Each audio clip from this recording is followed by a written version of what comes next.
So I wasn't supposed to film this video today, so I didn't really care what I wore, and then I realized now that I'm filming this video that I think I'm wearing the exact same jacket as my previous video, and I swear to you guys, I have more clothes.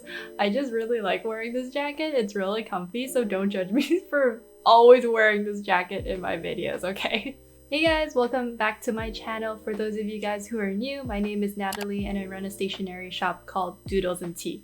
And a while back, I uploaded a video called Opening a Sticker Shop where I talk all about the cost, the tools, and everything that I use to run the sticker shop portion of my shop, which is a good 90% of my shop, honestly. And in that video, I covered a lot of different things.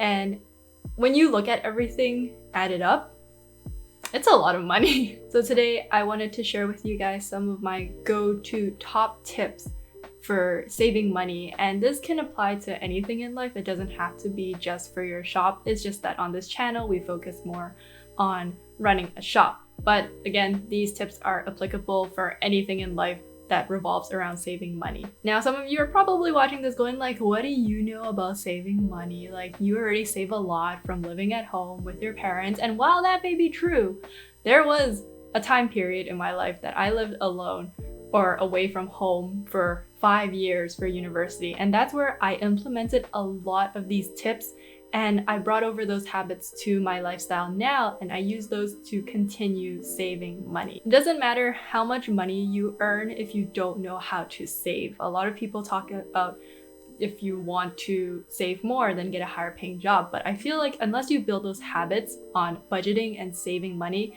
it doesn't matter how much you earn from your job. So if you guys are interested in my money saving tips, don't forget to like this video and to subscribe as well to this channel for more content like this in the future. And with that, let's get started. So the first tip I want to say is to figure out how much in a month you want to save based off of how much money you are actually earning per month. One of the biggest misconceptions about savings based off of how much you earn is that just because you earn $1,000, for example, it doesn't mean that you have $1,000 of spending money. If you spend all $1,000 that you earn, you're not actually saving anything, obviously. So something I would recommend is that when you get your $1,000, you decide how much you want to save from that $1,000 first, and you section that off and put it into a savings account or just somewhere else where you're not tempted to use that money for buying other things. And then after that, you section off how much you need to pay monthly for things like your phone bills, your internet plans, and all of that. Then you section off another area for things like student loans or other things you're trying to pay off. And then however much you have left after that is how much extra that you can spend on things that you've been eyeing.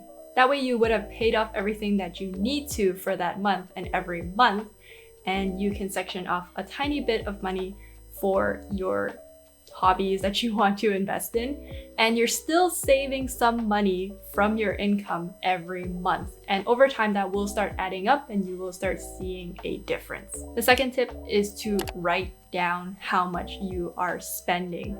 Chances are we are not checking our bank accounts every day to see how much we have spent.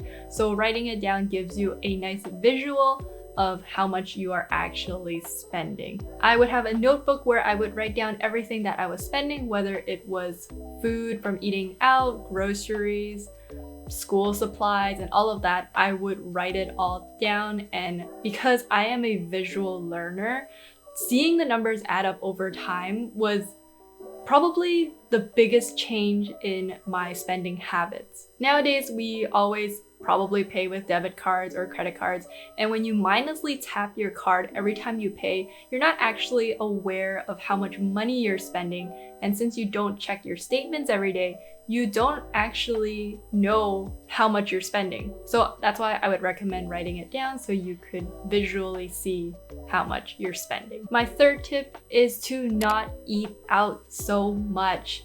When I was away for university, I lived downtown for 3 years, and that is the central location for all things food. And especially after a long day of school, and when I come home, the last thing that I really want to do is cook.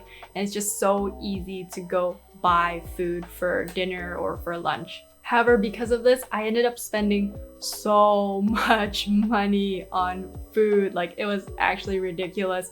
So I ended up having to change that mindset, actually go out and get groceries, learn how to cook. And in the end, that saved me so much. Once you realize that it's so much cheaper to make these things that you usually get when you eat out at home, I swear you guys will not eat out as much. Now, by saying this, I'm not telling you to not eat out, but just be mindful of how many times you're going out every week to eat, and maybe try to limit that to 1 to 2 days in a week. My fourth tip is to wait at least a week or two before you buy something that you have been eyeing. I don't know about you guys, but a lot of times when I see something that I want, especially if it's online shopping, I am more tempted to buy it than to wait. And in those moments, you don't really think about whether or not you actually need it. For me, one of my biggest things that I look at is stationery. And even though I run a stationery shop, I'm still very tempted to buy more stationery. And a lot of times, like, the stuff that I see, the designs are pretty repetitive, and yet I still want it. So I just need to remind myself, you don't actually need it. And especially some things that are bigger purchases, like, for example, this camera that I am using to film all these YouTube videos. I thought for like quite a while if I wanted to get this camera because it wasn't cheap. If after the 2 weeks you still really want it and it's still on your mind, then I would say go for it. But if it's not on your mind anymore, you probably didn't really want it and you saved yourself however much that item was. Personally, for me, I like to wait 2 weeks because I find that for me, by 2 weeks, most of the time I really don't want it anymore. But I've also heard some people talk about it being a 30-day rule, so you can try both and see which one works best for you. Now, the fifth tip that I have is something maybe more for me, but I don't know if this will help you guys, so I thought I'd share it with you as well. But it's to limit how much storage you have. I'm the type of person that not only really likes to go storage shopping, but if I have more storage, I'm more tempted to buy more things. If I have like extra baskets or bins or whatnot that's just laying around in my room, I'm more tempted to buy things to fill it up with, because having an empty bin is just no use. Like, I could add things to it, but that requires me buying more things. This is something I'm still working on because running my shop, I like to keep everything organized, but I do know that if I buy more storage, that I will end up spending even more money. So I'm trying to just completely cut that out and make do with the storage that I already have.